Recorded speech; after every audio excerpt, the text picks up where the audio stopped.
Buenos días, queridos lectores venezolanos y todos los amantes de la literatura rusa. Soy Alexander Chernosvitov, colaborador del programa Leia Rusia, cuyo objetivo es promocionar la literatura rusa del exterior. Y precisamente con este objetivo participamos este año en Filven 2020, una feria de libros de Venezuela, donde queremos presentar nuestra visión literaria, la experiencia rusa en la literatura. Y precisamente hoy queremos ofrecerles un encuentro muy interesante con dos escritoras rusas que pueden hablar sobre el tema que puede interesar a todos. Es desde Anna Karenina hasta nuestros días, la mujer en la literatura rusa. Pero nos parecía importante también invitar la parte de nuestros amigos europeos para que también den enfoque de este tema desde, por ejemplo, en este caso, la Universidad de Granada, donde hay una rusística, como llamamos, o sea, donde enseñan la lengua rusa y la literatura rusa, ya tienen tradición de varios años y donde acumularon una experiencia importante. Por esta razón, junto con dos escritoras rusas, nosotros invitamos al señor Kero, que es director del Centro Ruso de esta universidad, y señora Kresova, Nina Kresova, que es coordinadora de este centro de la Universidad de Granada. Juntos, ellos cuatro intentarán ofrecerles su visión del problema relacionado con la mujer en la literatura en general y la literatura rusa en particular. Yo quisiera presentar a ustedes a tres mujeres maravillosas que están presentes aquí virtualmente en esta sala virtual. La primera participante es Guzel Yagina, que nació en Kazán y que estudió en la Universidad Pedagógica de Kazán filología alemana e inglesa. Luego ella ingresó en la Facultad de Guionistas de una universidad de Moscú, donde se graduó en 2015 y aquel mismo año ella edita su primer novela, Zuleika abre los ojos. Luego escribió su segunda novela, Hijos míos, que también tuvo mucho éxito. En abril de este año, la cadena televisiva rusa llamada Rusia presentó una serie de 8 capítulos basada en la novela Zuleika abre los ojos, donde participaron grandes actores rusos tales como Chulpan Khamatova, Sergei Makovetsky y otros. Otra invitada es Alisa Ganieva, que estudió crítica literaria en la Universidad de Literatura en Moscú. Alisa forma parte de un trío de críticos literarios que populariza la literatura rusa. Ella tuvo éxito en 2010 cuando publicó su primera novela llamada Salam Dalgat. Luego editó otras novelas tales como El Monte Festivo o El novio y la novia. Estas novelas fueron traducidas al español. Y en cuanto a la escritora Guzel Yagina, también está traducida al español por la editorial Acantilado. Y a Alisa Ganieva la tradujo Marta Rebu. Y también la tercera participante es Nina Kresova, que se graduó en la Facultad de Filología de la Universidad de San Petersburgo, que vive ahora en España. Y yo, Enrique Quero Gervilla, director del Centro Ruso de la Universidad de Granada y director del programa de traducción e interpretación. Buenos días, buenas tardes, Enrique. Grandes saludos desde Moscú. ¿Qué tal? ¿Qué tal se sienten ustedes? Bien, no tosemos. Esto está muy bien. Si ustedes no están en contra, yo también voy a hablar brevemente sobre la literatura rusa en España. Y luego, si ustedes lo aceptan, yo y Nina les vamos a hacer preguntas y así organizamos nuestra discusión. Entonces, la literatura rusa en España. Hay que decir una cosa. Creo que la literatura rusa en España es conocida como literatura del siglo XIX. Hay muchísimas traducciones de las obras de Dostoyevsky. También se tradujo bastante la literatura de los inicios del siglo XX, pero yo no estoy seguro de que la literatura rusa moderna esté bien conocida por el lector español. Otra cosa que hay que mencionar es ¿por qué Ana Karenina? ¿Por qué hemos escogido a esta protagonista? Yo creo que una imagen de la mujer en este personaje es un eje para la emancipación femenina. Es un arquetipo y todos saben que formalmente, a lo mejor no fue exactamente así, pero formalmente hubo personajes femeninos en la literatura soviética, pero no fueron personajes tan amplios, tan grandes. Luego, a finales del siglo XX, aparecieron muchos personajes femeninos y sobre todo en las obras de las escritoras rusas. Por ejemplo, Lyudmila Petrushevskaya, Tatiana Tolstaya, Lyudmila Ulitskaya, Alexandra Marinina y otras. Entonces, me gustaría preguntarles, ¿cómo les parece? ¿Hay una relación directa entre un personaje femenino y la aparición de muchas escritoras mujeres en la literatura rusa? ¿Cómo piensan ustedes? Buenas tardes a todas, a todos.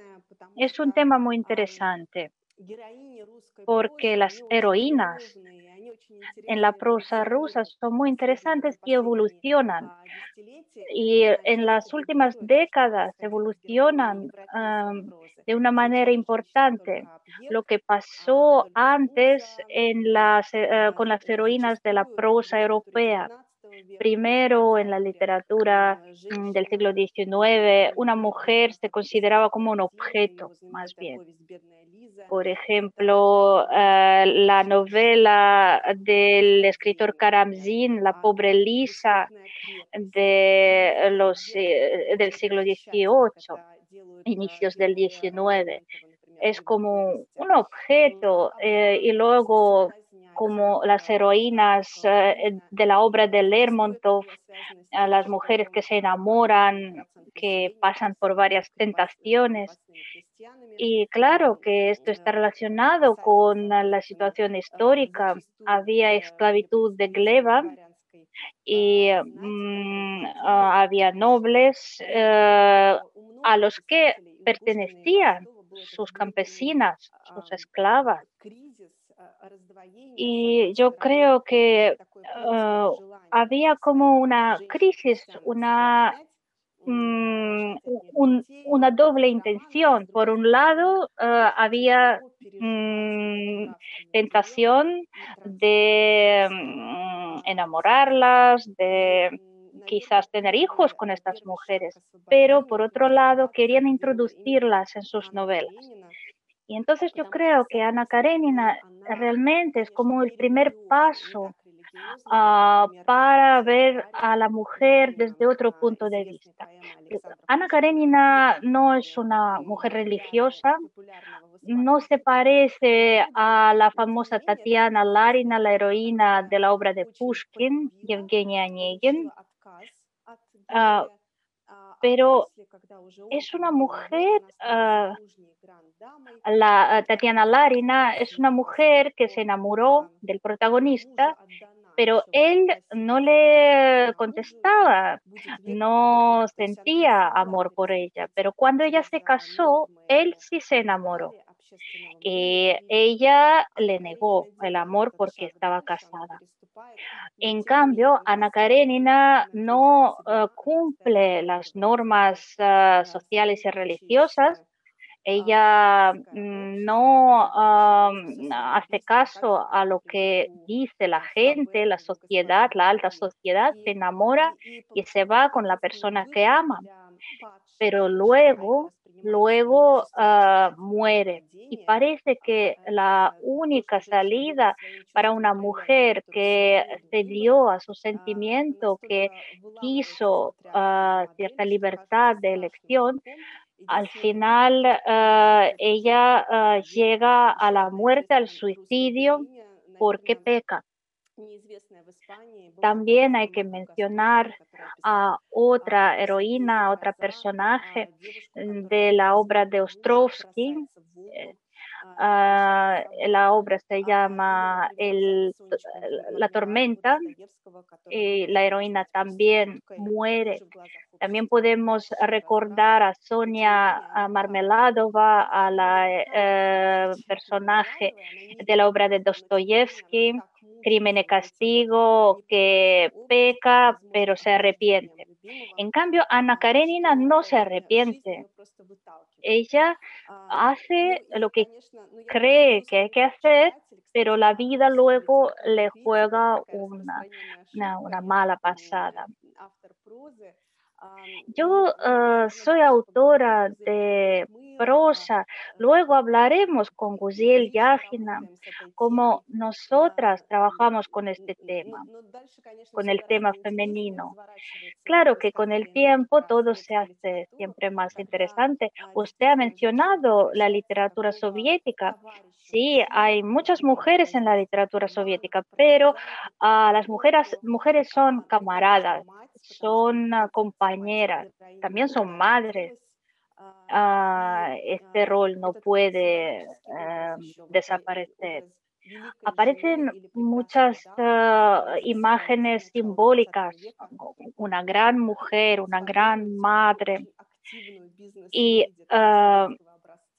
el patrón soviético siempre apela a una mujer camarada que va junto al hombre, al lado del hombre, es activa y puede luchar igual que un hombre.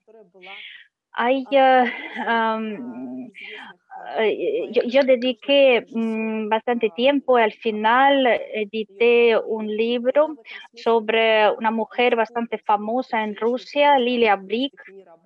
Era vanguardista, era amiga y pareja del poeta Vladimir Mayakovsky, era su musa y su rol era inspirar a un escritor, a un poeta. No era un rol tan activo.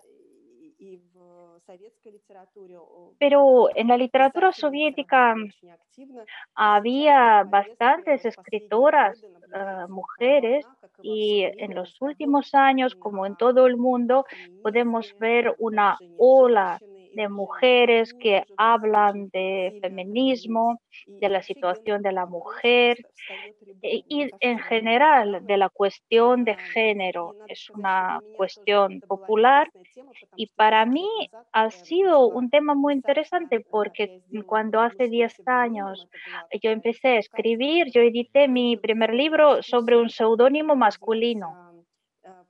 era una mistificación. Entonces yo quería saber si pueden adivinar que soy escritora y a ver qué van a decir, porque muchos dicen que las mujeres escriben de una manera especial, que se puede diferenciar el estilo de una mujer escritora. Ellas describen más sentimientos, más paisajes, pero en realidad son clichés, son estereotipos, porque cuando edité mi libro nadie dudó de que era un hombre. Y por eso lo hice. Yo quería mostrar que es un cliché, porque la dinámica, la abundancia de los verbos puede ser característico del estilo de una mujer igualmente. Uziel, buenas tardes a todos. Antes de contestar, Enrique, a su pregunta, yo me permito desviarme un poquito y compartir con ustedes un par de ideas sobre la época antes de Ana Karenina. Yo creo que sería lógico hablar que la literatura rusa se basa en tres pilares. El primer pilar es el folclore ruso y también de otras naciones que formaron el imperio ruso. El segundo pilar es el cristianismo y el tercer pilar es la cultura europea que Rusia heredó. Yo no voy a hablar del cristianismo, pero de otros dos pilares me gustaría hablar cuando discutimos la literatura sobre las mujeres. En el folclore ruso vemos a muchas heroínas, personajes que son débiles, bellas y que sufren, que son oprimidas, pueden ser huérfanas, pueden ser hijas, pueden ser mujeres víctimas. Por ejemplo, hay una heroína que es una zarina que no sonríe y que espera a su salvador, a su hombre. Luego tenemos a una pequeña huérfana que tiene que obedecer a su madrastra. Luego tenemos a la hermana huérfana que tiene un hermanito que lo pierde y luego lo encuentra. Tenemos a Nastia que en un cuento tiene que sufrir mucho frío y nunca quejarse, etcétera, etcétera. Tenemos a muchas heroínas de esta índole también en la literatura rusa. Claro que hay varias heroínas, pero el rol tradicional de la mujer se nota perfectamente en la literatura rusa, desde la palabra sobre el ejército de Igor, obra medieval, y hasta nuestros días, personajes femeninos que cumplen el rol femenino tradicional. Luego, en el folclore, tenemos a otro tipo de personajes, mujeres con una posición activa, que lucha, que persigue sus fines, sus objetivos y logra hacerlo. Por ejemplo, hay una heroína que se llama Marievna, que lucha con el dragón. Luego tenemos una zarina muy fuerte y luego tenemos a una niña pequeña que lucha con el ejército de cisnes malos y los vence. Es decir, hay una serie de personajes femeninos que son pocos, pero son activos. Todos los que nos oyen seguramente saben a la protagonista de la novela Maestro y Margarita de Mikhail Bulgakov. Y Margarita es una heroína activa. Ella incluso traspasa las fronteras y se convierte en un personaje del otro mundo. Ella se convierte en una bruja. Y es otro grupo de personajes. Son personajes mágicos que son del otro mundo, sobre todo son mujeres viejas Y en el folclore ruso los podemos ver en abundancia, la Baba Yaga o el ama del monte de cobre de los Urales, etcétera, etcétera. En la literatura rusa hay muchos personajes de mujeres viejas, de las ancianas. Y cuando empecé a recordarlo, yo empecé a recordar a todas las personajes femeninos en la literatura rusa. Yo empecé por mujeres ancianas. Por ejemplo, la Dama de las Picas, de Pushkin, o Vasta Zelesnova de la literatura soviética, etcétera. Hay muchas heroínas ancianas. Esto se refería al primer pilar y ahora hablaré del otro pilar que es la literatura europea. Y claro que en su base tiene la idea humanística que se fue formando durante los siglos del Renacimiento y de la Ilustración. Y esta idea se basa en que el punto de referencia siempre es el hombre. El hombre es grande, el hombre actúa. Y si vemos y miramos atentamente la literatura rusa, a lo mejor aparece otra visión, ¿no? Otro punto de vista relacionado con la imagen del hombre pequeño. Es un personaje de la literatura rusa que apareció en la obra de Pushkin, de Gogol, de la novela de Gogol El Capote. E incluso hay una frase que conocen todos los rusos que dicen que la literatura rusa salió del capote de Gogol. El protagonista es masculino, pero es una persona pequeña, un pequeño funcionario que sufre mucho y la oposición entre este hombre pequeño y la gran máquina del Estado, del país, esta oposición es muy patente. Y yo creo que esta visión no distingue entre el género. Es igual si es hombre o es mujer. Y en cuanto a la relación de las autoras rusas y las protagonistas de sus obras, sí hay relación, pero yo no creo que la relación es causativa. Simplemente son dos procesos lógicos. La sociedad se está humanizando, se está emancipando. Es lógico que aparezcan más mujeres escritoras y no solo escritoras, también arquitectas, médicos, etcétera.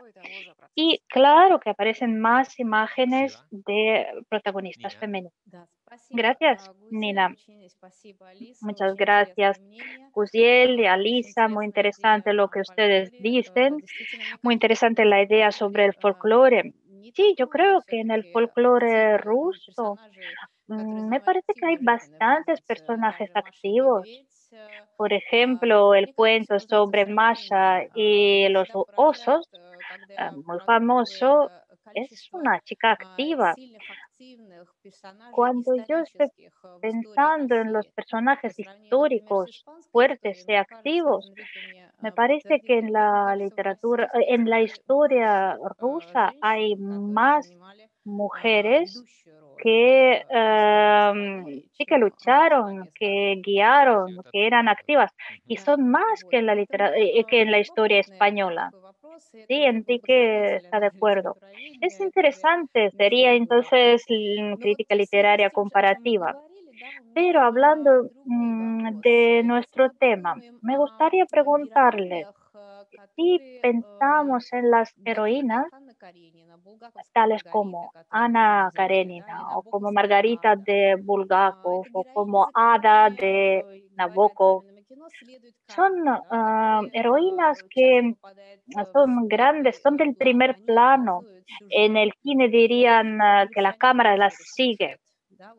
Entonces, y estos personajes evolucionan a través del argumento de la obra. ¿Y cómo les parece? ¿Con qué frecuencia aparece este tipo de mujeres en la prosa de escritores hombres? Por ejemplo, Lev Tolstoy, cuando hablaba de la novela La felicidad familiar, ah, sí que construyó una imagen femenina, es protagonista, pero ella hablaba con un así llamado lenguaje de cartón. Era un poco técnico, no era muy vivo este personaje. Claro que León Tolstoy solo empezaba a escribir, pero sus personajes masculinos eran mucho más vivos, mucho más fuertes. Y Ana Karenina me parece el primer personaje vivo en su obra. Entonces, me gustaría saber cómo piensan ustedes, si los hombres realmente pueden transmitir su mundo, sus ideas a través de una protagonista, de una heroína femenina. Алиса Гузель, кто... Алиса Гузель. Мне кажется, это Sí, очень Alisa, сложно me parece que es muy difícil para escritores hombres, incluso para escritores geniales. Y la situación inversa se da con menos frecuencia, porque las mujeres escritoras no suelen tener muchos problemas con sus protagonistas masculinos. A lo mejor esto está relacionado con la tradición literaria, porque estamos acostumbrados a ver en las obras, en la narrativa, la perspectiva masculina, porque hasta hace poco prácticamente había lugares públicos que eran tabú para una mujer. Hay lugares, regiones donde la mujer no puede pasar sola por la calle, tiene que estar acompañada por algún pariente. Y esto también pasaba en Europa. Simplemente antes las mujeres no podían llevar pantalones, no podían conducir un coche, no podían votar, lo sabemos perfectamente. Y claro, la literatura que refleja la realidad también excluía a la mujer de sus argumentos, de las situaciones normales para los hombres. Y en cuanto la mujer empezó a ocupar su espacio, a elegir las profesiones que quería, etcétera, etcétera, empezó a aparecer en la narrativa no solo en el rol de una mujer enamorada que resolvía la cuestión de la boda, etcétera, etcétera, sino en otras situaciones también. No solo se hablaba de las traiciones en la familia de los niños, aparecieron otras situaciones, otros modelos y otros motivos. Y por esto creo que el siglo XX en este sentido es mucho más interesante. Y siguiendo el pensamiento de Alisa sobre las situaciones y colisiones donde aparecen las mujeres en la obra de escritores hombres, me gustaría decir que me parece que en la literatura occidental los autores les permitían más a las mujeres, les permitían salir más lejos, cruzar las fronteras de las normas sociales, les permitían pecar más, les permitían ser llevadas por la pasión, igual que los hombres, empezando por Shakespeare, que dejó a Julieta ser tal como ella quería, amar al que no le permitía. Hay que recordar que en la época de Shakespeare, en Rusia se publicó Domostroy.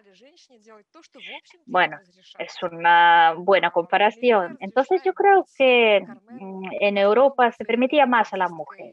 Mérimée, por ejemplo, crea la imagen de Carmen, que es bandida, que decide su vida, etcétera, etcétera. Dumas permite a Margarita Gautier, sí, ser prostituta, pero ah, quererse a sí misma.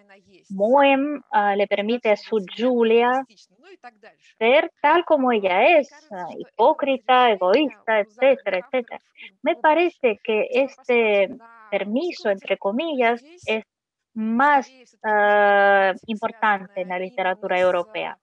En cuanto a la literatura rusa, la problemática relacionada con el amor, con la búsqueda de marido, con los problemas en el matrimonio, con la casa, es el espacio de la mujer. Y quizás solo Gorky permite a sus heroínas no solo ser mujer y madre, sino ser, por ejemplo, como Vasta Железнова, una mujer de negocios.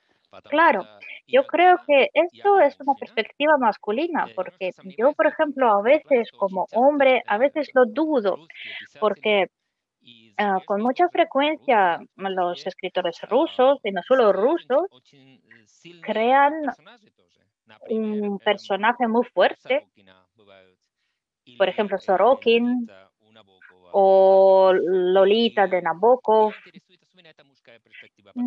Y a mí me interesa esta perspectiva masculina, esta visión masculina, porque como lector a veces me resulta difícil diferenciar estas dos visiones, la de mujer y la del hombre, porque en muchas obras de escritores hombres había personajes femeninos muy simpáticos y muy fuertes.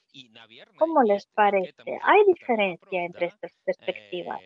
Y otra pregunta que quisiera hacer, si consideramos que existe esta visión masculina y femenina, entonces es lógico, supongo que hay escritoras mujeres que son más solicitadas en el mercado literario.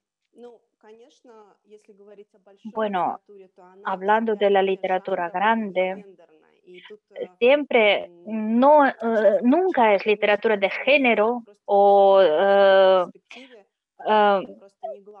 porque esto no es lo más importante, pero cuando apareció la literatura de masas, literatura comercial, entonces apareció la tradición de dividir escritora, mujer o protagonista, mujer o hombre. Y esto sí que es importante para la así llamada literatura de masas.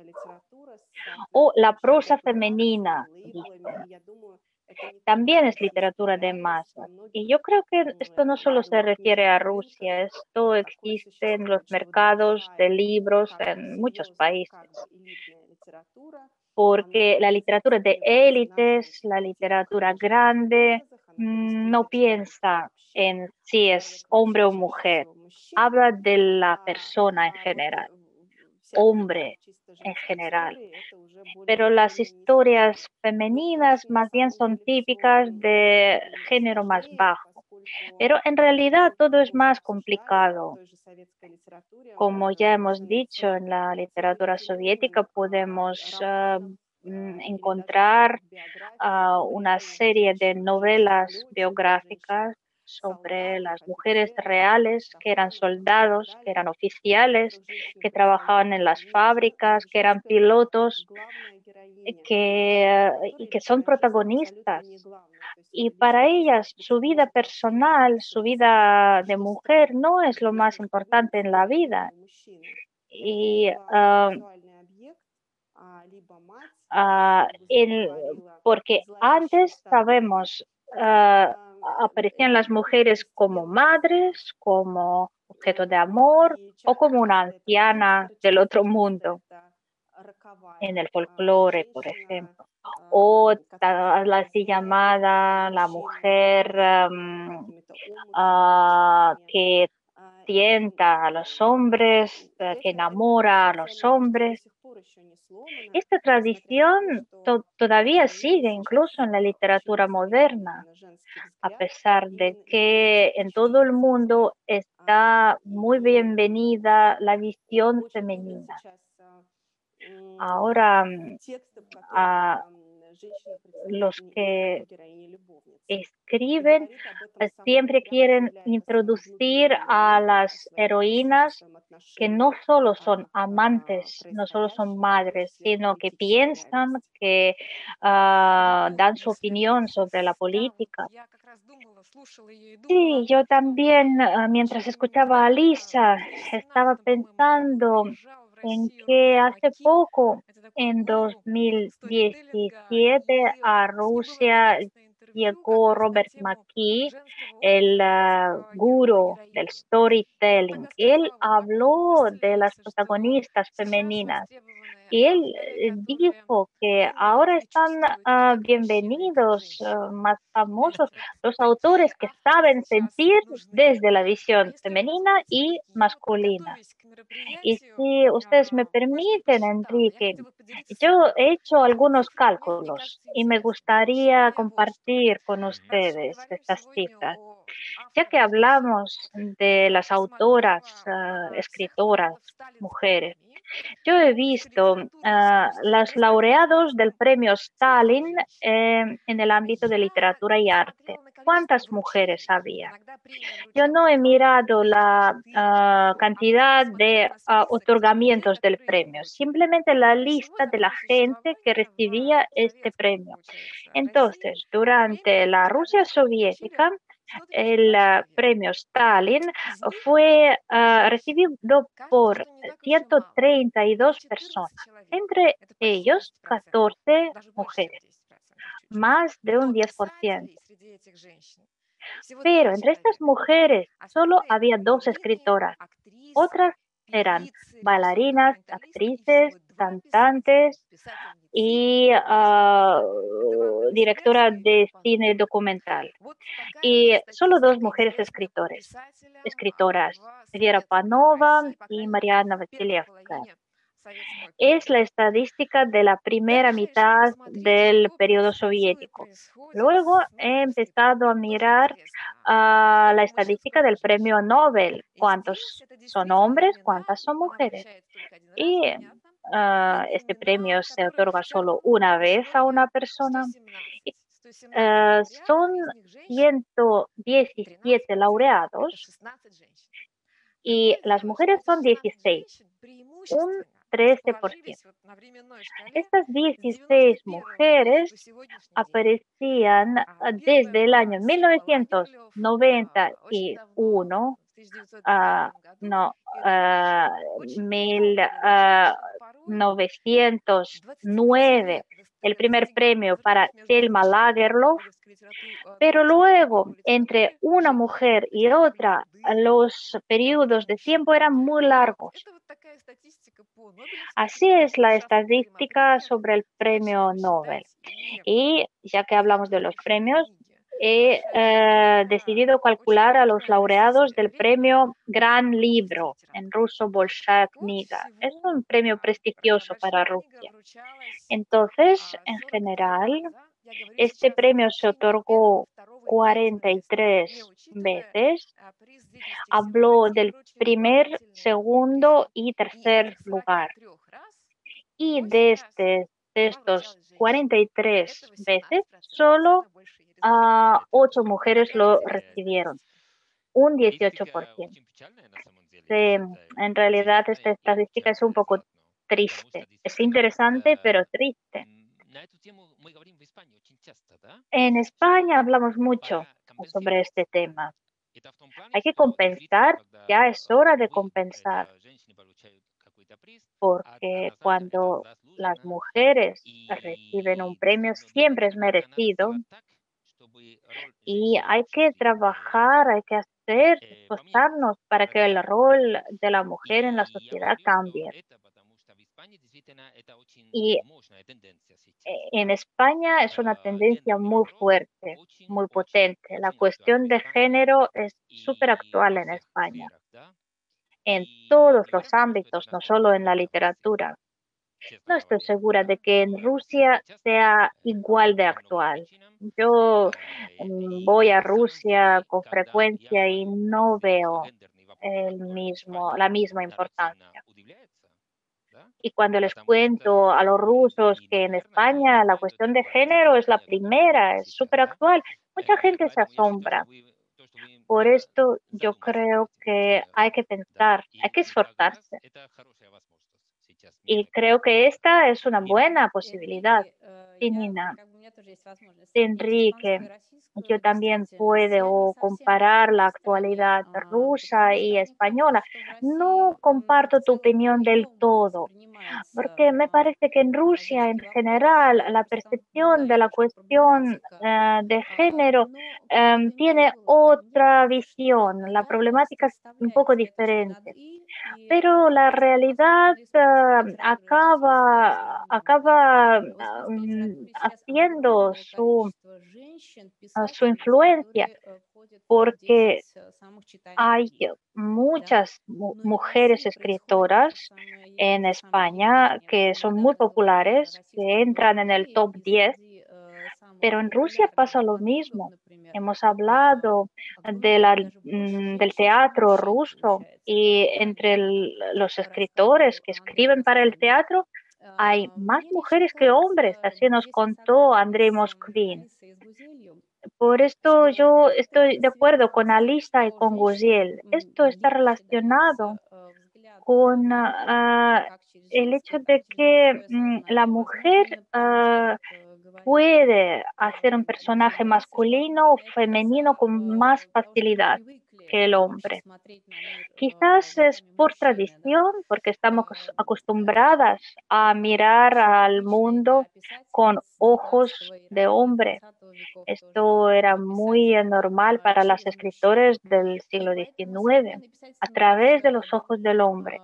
Por esto, las escritoras modernas creo que se sienten muy orgánicas, no tienen problemas para crear imágenes masculinos igual que femeninos. Y esta realidad quizás tiene demanda.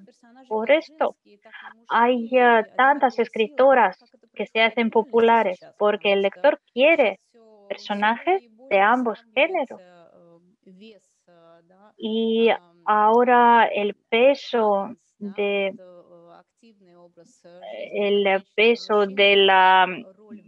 una vida activa se hace más importante. A mí me gustaría hacer preguntas que nos escriben nuestros oyentes. Nikolai Nekrasov, que escribió mucho sobre las mujeres en sus versos, en sus poemas. Él escribía sobre Ana Karenina, que Tolstoy ha demostrado que la mujer no tiene que traicionar a su familia cuando ella es mujer y madre. ¿Qué les parece? Los escritores hombres de hoy son diferentes, han cambiado sus ideas, sus pensamientos, se diferencian de los de Nekrasov. A lo mejor pueden contestar esta pregunta. Yo brevemente puedo decir que ha evolucionado poco. El hombre promedio ruso no ha evolucionado mucho. Y el escritor igual. Los hombres quieren ver a la mujer fiel,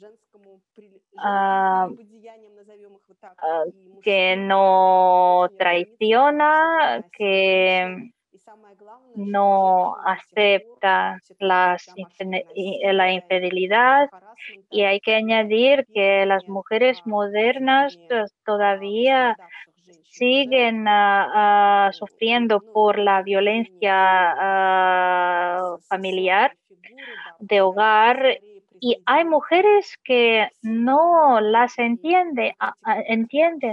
Hay mujeres que critican a otras mujeres, que, que no comparten su posición. Por esto yo creo que los problemas de la época de Ana Karenina, a pesar de los siglos, a pesar de los cambios políticos, todavía siguen vigentes, y la estadística de la violencia doméstica lo comprueba.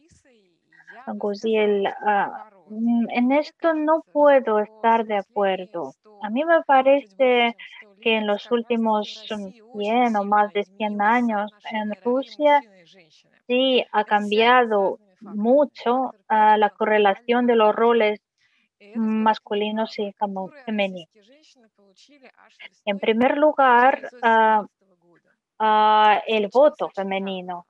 Esto pasó en Rusia en 1917, muy temprano. Me parece que en aquella época también empezaron a votar en Nueva Zelanda y en Suecia. Rusia fue uno de los primeros países. Claro, era una formalidad, pero es importante que la mujer en este sentido ya era igual al hombre. Luego, en la época soviética, la igualdad entre el hombre y la mujer, o la igualdad entre diferentes naciones, era un pilar de la ideología soviética. Si miramos la arquitectura, las artes plásticas de la época soviética, siempre veremos a dos personas, o a hombre y a mujer.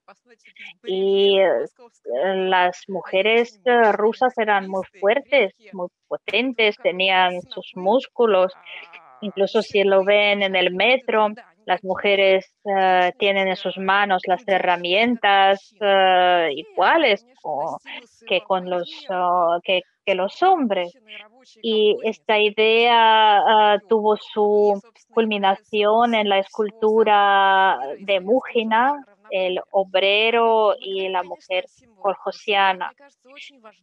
Claro que está hablando de los símbolos, pero los símbolos son importantes porque detrás de los símbolos están los cambios en la mentalidad de la sociedad. Más tarde, esta idea ideológica fue demostrada o sostenida trágicamente por la historia, porque muchos hombres rusos han muerto. El siglo XX empezó por la Primera Guerra Mundial, luego llegó la Revolución, luego llegó la Guerra Civil, luego sucedió el Gran Hambre, luego vinieron las represiones políticas y luego estalló la Segunda Guerra Mundial. Y esto supone millones de vidas de hombres perdidas, desaparecidas. Entonces la mujer rusa sí que tuvo que hacer de hombre. Por esto, en la literatura rusa tenemos varios ejemplos cuando la mujer cumplía el papel del hombre en la familia, en la sociedad. Y esto no pudo no influir en estos cambios. Aquí no tengo estadísticas, pero mi opinión es que las relaciones entre la mujer y el hombre han cambiado durante el siglo XX y la posición femenina se hizo más fuerte. Gracias, Guziel. Esta pregunta era de un oyente de Turquía. Otra réplica dice: las mujeres que son infieles a su marido en la literatura rusa siempre son infelices. ¿Están de acuerdo ustedes? Bueno, brevemente, me parece que en el inicio lo hemos mencionado. Sí, si la mujer es infiel, luego siempre se arrepiente. Y esto supone a las mujeres de diferentes edades, de diferentes capas sociales. Por ejemplo, en Los hermanos Karamazov de Dostoyevsky aparece una chica que fue violada, que luego se suicida, se cuelga y dice, el Dios ha muerto. Luego tenemos a Caterina de la obra de Ostrovsky y a Ana Karenina. Es bastante típico este gesto de víctima. La mujer es infiel y luego se suicida, muere. Sí, estoy de acuerdo. En la literatura rusa, con más frecuencia, la mujer que es infiel es una mujer infeliz. Como un ejemplo opuesto, voy a mencionar a la heroína de la literatura americana, Scarlett O'Hara, que tuvo varios maridos y estaba feliz. Bien, otra pregunta que me gustaría hacer, Gusel y Alisa. Cuando ustedes eligen al protagonista de sus obras y del personaje que influirá en otros, para vosotras es importante el factor de género. Y si es importante, ¿en qué medida?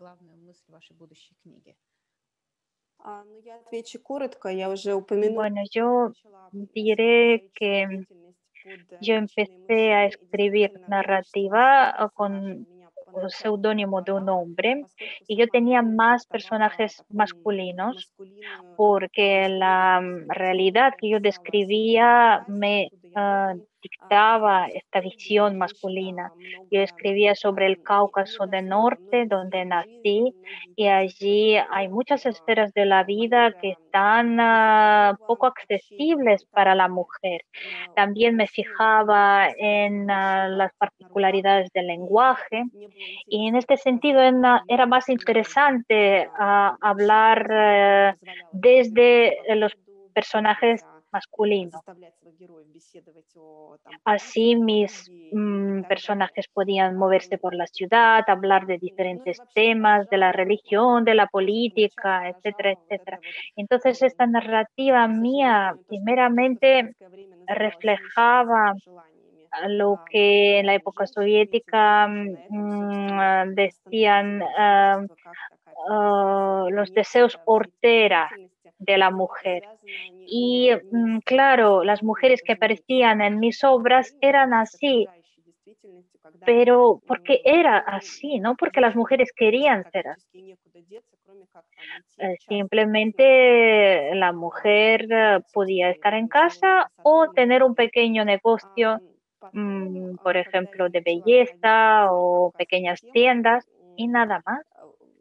Luego, cuando yo empecé a alejarme de la región de Cáucaso, ah, y sí en el Monte Festivo, que sí está traducido al español, ah, las mujeres son vistas por los hombres. Es decir, el narrador es una persona que es como una tercera persona que está mirando, está relatando lo que ve, pero no comparte ninguna opinión. Es objetivo, digamos.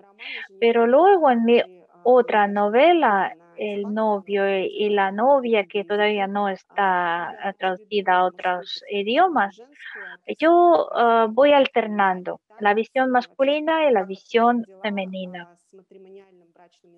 Y porque en el centro está la cuestión del matrimonio en una sociedad tradicional que se está pasando a otra fase. Y luego en mi último texto es una novela diferente sobre una ciudad pequeña rusa, pues mi protagonista es mujer. El narrador es una tercera persona, no se sabe si es hombre o es mujer, pero la protagonista es mujer. Ella es la que actúa, ella es el personaje que es clave, que contiene la intriga, porque es una mujer, bueno, es una obra pseudo policíaca. Bueno, yo he escrito 3 novelas, la tercera todavía no está publicada. Todas las 3 son novelas históricas que narran sobre los años 20 y 30 del siglo XX. La primera novela, Zuleija abre los ojos, sí que está traducida y habla de la mujer, es vida de una mujer. Pero otras 2 novelas están escritas desde la visión masculina. El protagonista es hombre. Pero como ha dicho Alisa, a veces es muy importante la situación donde está mi protagonista. Mi última novela, en la novela Hijos míos, el protagonista es un maestro, un profesor del colegio que escribe cuentos populares. Y en la tercera novela se trata de un tren que transporta a los niños hambrientos de la región del Volga a Turquestán. Y mi protagonista es hombre.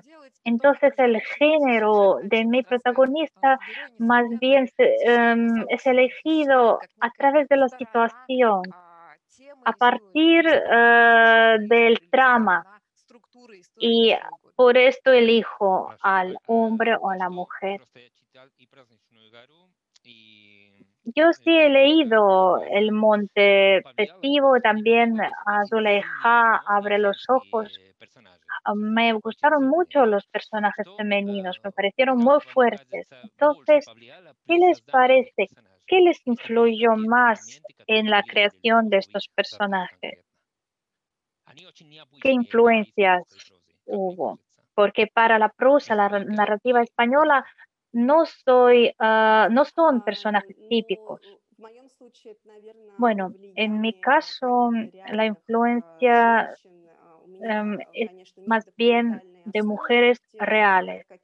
Yo en mis textos no hay base documental, no tengo prototipos concretos, pero muchas mujeres que yo conozco, muchas mujeres dagestanas que nacieron en un mundo muy reglamentado. eh, es un mundo reglamentado también para los hombres. Lo que pasa es que el hombre tiene más espacio para la maniobra y las mujeres tienen que pensar, inventar las vías para evitar las reglas o para infringirlas. A veces estas mujeres se sienten indignadas, a veces incluso eligen la vía del extremismo, otras se hacen cosmopolitas y rechazan la sociedad patriarcal.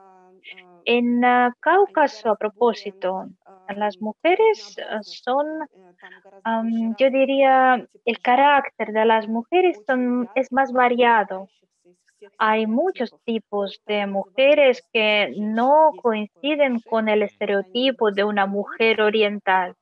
En la cultura rusa hay un cliché que una mujer oriental es una mujer mansa, es como una sombra de hombre. Pero en realidad, a pesar de la existencia de muchos tabúes, a las mujeres en Cáucaso a veces protagonizan la vida, deciden cómo hay que vivir. En cuanto a mi personaje, a Zuleika, en los primeros capítulos, ella corresponde a los clichés sobre la mujer oriental, una mujer tártara, campesina, que vive en los años 30 del siglo XX.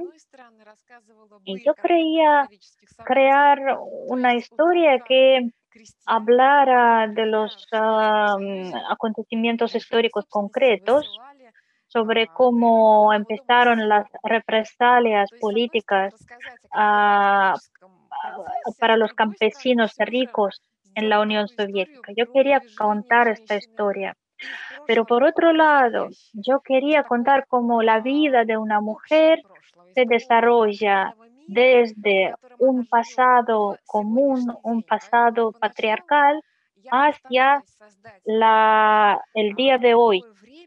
Entonces, yo primero quise describir un tiempo, una época patriarcal, un pasado simbólico. Y de este mundo patriarcal, la protagonista nace a la actualidad, nace en el día de hoy. Y solo luego, no desde los primeros capítulos, el lector entiende de qué época se trata. Pero mi protagonista tiene que contestar las preguntas que contestan todas las mujeres. Entonces, es la cuestión de tener un hijo. Luego es el tema de sacrificarse para su hijo. Luego está la cuestión del marido no querido. Y luego la cuestión del amor hacia un enemigo. Si te has enamorado de un enemigo, ¿qué decides? ¿Permitir que este amor viva o no? Muchas gracias, Guziel, muchas gracias, Alisa. Muy interesante lo que ustedes dicen. En España, este tema de la mujer oriental también existe. Para los españoles es conocido. ¿Por qué? En primer lugar, es la vecindad del Magreb, de Marruecos, luego la historia, la presencia de los moros. Y ahora hay muchos migrantes que vienen de los países islámicos y entonces la imagen de la mujer oriental también existe en España y es igual, es una mujer más. Yo he participado en los discursos sobre los migrantes y donde se decían que las mujeres orientales no están de acuerdo con este cliché. Ellas dicen que las mujeres en los países islámicos son también diferentes y saben manejar la vida y el mundo. Y por esto me surge otra pregunta. Cuando la gente compra un libro o quiere comprar un libro, está mirando un libro nuevo, muchas veces eh, quieren encontrar algo confortable, algo que puedes leer en tu casa, llevando encima una bata y tomando tu café con leche.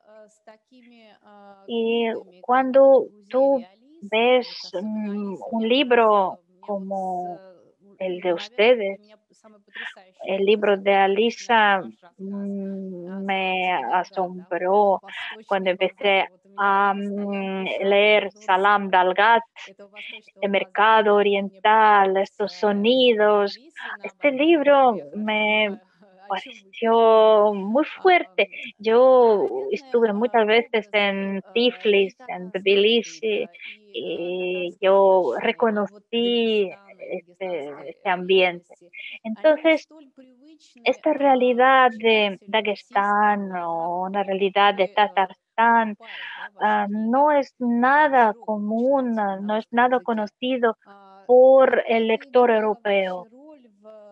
Entonces, ¿qué rol jugó este tema en el proceso creativo? ¿Han pensado ustedes en esto? ¿Han temido que a lo mejor su personaje o el ambiente que ustedes crean, a lo mejor no será familiar para el lector? Mujeres de naciones minoritarias que ni en Rusia son rusas estas mujeres, o las mujeres que no hablan ruso y viven en Rusia, que no son cristianas. Entonces, ¿ha influido todo esto en el proceso creativo? ¿Han tenido ustedes algunas dudas sobre el público que a lo mejor no las entenderá? Bueno, en mi caso, yo he tratado de no pensar en lo que dirán los lectores. Esto bloquea la libertad creativa y me pone límites. Luego, cuando ya edité mis libros, yo vi diferentes reacciones. Incluso en Dagestán, en el Cáucaso, había muchas personas que no querían reconocerse y autoidentificarse, que me reprochaban por haber descrito lo que ellos no quisieran que fuera conocido. Y este patriotismo de las naciones minoritarias a veces se convierte en una especie de vulnerabilidad. Parece que siempre están dispuestos a ofenderse, a enfadarse. Y hay que tener en cuenta que la imagen de una persona que viene de Cáucaso en Rusia no siempre es positiva. En Rusia hay clichés, hay sus recelos, hay sus miedos sobre estos personajes, esta gente. Y esto no solo se refiere a las mujeres, a las protagonistas. Y entre los lectores rusos también había comentarios de diferente índole. Por esto yo prefiero no pensar en esto. Yo publico mi libro y estoy preparada ya para que la respuesta va a ser muy variada. Cuando escribes es mejor cerrar los oídos. Bueno, yo no tenía miedos, no tenía dudas. Es que la novela sobre Zuleika era mi primera novela y mi gran miedo era si la publican o no la publican y qué tirada habrá. Para mí lo más importante era que la publicaran. No pensaba en las traducciones, no pensaba en las respuestas, entonces no tenía este problema. Pero cuando publiqué mi libro, vi lo mismo que dice Alisa. En Rusia, la novela fue recibida muy bien, excluido Tatarstan, porque las críticas más negativas aparecieron en Tatarstan por los mismos motivos que mencionó Alisa sobre Dagestán, porque la heroína, otros personajes de este mundo tártaro, les pareció que lo presenté de una manera como con colores negras, de una manera un poco negativa. No todos los tártaros reaccionaron así, pero muchos sí. Y cuando apareció la serie, la película, aparecieron más críticas más fuertes. Era una segunda ola de las críticas negativas. desde la parte del lector y del espectador tártaro. Pero por otro lado, me parece que en el resto del mundo, en otros países, cuando yo viajé contando sobre mi heroína y presentándola, la recibieron muy bien. En Japón, por ejemplo, en China, para ellos mi tema tiene que ser muy lejano, muy exótico, pero ellos sí comprendieron. Sí, yo también creo que la aceptaron, pero esta ola del fanatismo, esta ola de críticas, existe en todo el mundo. Yo leí estas críticas sobre su novela y sobre sus personajes. Y me parece que tiene que ofender, tiene que enfadar. Eh, yo no entiendo. Yo puedo suponer que en general en el mundo crece el fanatismo y la sociedad sufre por eso. Ah, ¿Por qué? ¿Cómo le parece? Ah, Concretamente, si hablamos de la película, sí, porque la serie y la película sí que provocaron esta ola de críticas. Yo diría que en este caso am, la ola de escándalo fue motivada por dos factores, no factor nacional. En primer lugar, es el factor de la actitud hacia nuestro pasado histórico. Hubo mucha crítica sobre cómo yo presenté el proceso histórico de las represiones contra los campesinos ricos en la Unión Soviética, en cómo yo describí a Gulag. Más bien esto fue el resorte, no el motivo más importante. Pero por otro lado, empezó la pandemia, la gente estaba nerviosa, la gente estaba con miedo. Ya llevaba un mes y medio en confinamiento.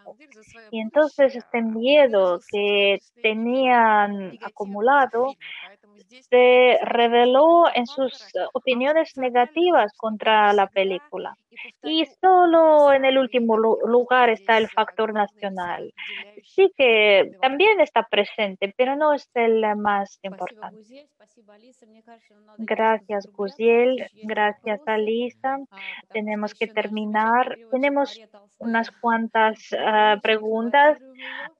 Tenemos solo una traductora. Yo voy a leer unas cuantas preguntas y brevemente vamos a tratar de contestarlas. Hay una pregunta muy interesante. A lo mejor no hay literatura de mujer o de hombre, hay solo literatura buena o literatura mala. Pero ¿por qué en ruso cuando decimos escritora es una palabra normal? Pero cuando decimos poetisa, las mujeres no quieren oírlo. Poeta. Sí, de esto se habla mucho, se discute, hay discusiones y hay escritoras que son feministas, quieren que las llamaran escritoras y poetisas o incluso forman otra palabra femenina a base del escritor y poeta ah, y de autora. Y en cuanto a mí, ah, yo no soy feminista clásica. No me gusta que me llamaran escritora con esta nueva terminación, con esta nueva palabra. Me gusta que me digan escritor. Ah, para mí, un escritor es una persona sin género. Es profesión, no solo profesión, es el sentido de la vida. Y cuando en ruso decimos escritura.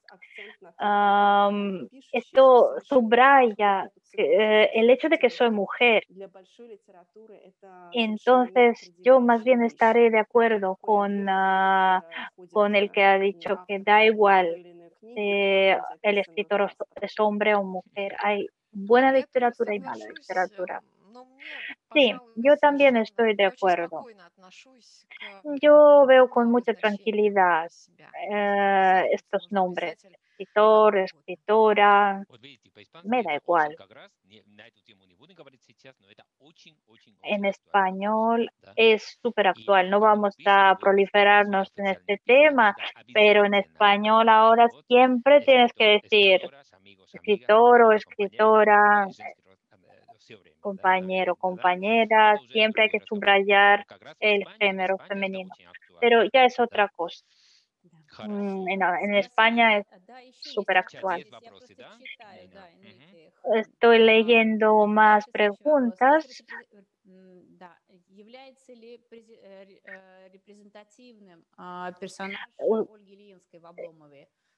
El personaje de Olga Elinska en la novela Oblomov de Goncharov es representativo. Yo por mi parte creo que sí, que es muy importante este personaje y es muy importante en la evolución del personaje femenino ruso.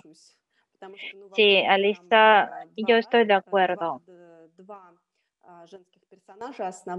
Ahí hay dos personajes femeninos, dos mujeres muy diferentes en la novela Oblomov. Una mujer que tiene su opinión y otra que es muy mansa. Incluso una mujer, una frase en rusa, la muchacha de Turgenia. Una chica, una muchacha que es muy fuerte y que siempre tiene su opinión. Sí, yo también estoy de acuerdo. Gracias. Y la última pregunta nos queda. Con mucha frecuencia, cuando hablamos del rol de las mujeres en la literatura, recordamos a Joanne Rowling, que también usó el seudónimo masculino, y a Max Fried. Y parece, ¿por qué usaron los seudónimos masculinos? ¿Porque la literatura de mujeres tiene menos demanda o no? Me parece que ya hemos hablado de esto. Yo no estoy de acuerdo. La tendencia no es que tengan más o menos demanda a las mujeres escritoras. Ahora ya no es así. Yo creo que los seudónimos eran usados por otros motivos. Guziel dice, desde mi perspectiva, mi experiencia dice, yo he vivido en Tatarstan, que es una sociedad muy patriarcal, y luego pasé a vivir a San Petersburgo y a Moscú. Yo nunca he visto discriminación por género. Nina dice que tampoco ha tenido ningún caso de discriminación. Bueno, con esto vamos a terminar. Me pareció nuestra discusión muy, muy interesante y le doy la palabra a Enrique. Yo repito siempre que yo quizás soy ruso, soy extranjero, pero ruso. A mí me encanta la cultura rusa, la literatura rusa. Para mí ha sido súper interesante hablar con ustedes hoy, virtualmente en este caso, pero espero que luego, creo que no muy pronto, pero espero que nos podamos encontrar en Moscú o en Granada, me da igual dónde. Nosotros les invitamos a nuestro centro ruso de la Universidad de Granada cuando quieran. Mejor que no sea una visita virtual, nos gustaría recibirlas. aquí y hablando a todos que nos escuchan, quisiera decir que ahora estamos en confinamiento por la pandemia. ¿Qué podemos hacer? Podemos leer y leer la literatura rusa en original o traducida al español. Yo aconsejo leer a Lisa Ganieva y a Guzel Yagina. Yo creo que las traducciones al español son muy buenas. Solo queda decir hasta luego y desearles lo mejor. Ha sido un gran placer. Gracias a ustedes, al Centro Ruso, a Enrique, a Nina, a Guzel y a todos los que nos han oído. Yo también quisiera agradecer a Enrique, a Nina y a todos los que nos han escuchado hasta el final. Queridos amigos, quiero agradecer a todos los participantes de este foro por una discusión bastante interesante, bastante amplia, que lógicamente no puede abarcar todo lo que implica este tema, pero ya nos da enfoques interesantes, sobre todo de parte rusa, de parte de dos escritores, de dos escritoras muy importantes, actuales. Muchas gracias por su atención. Hasta pronto.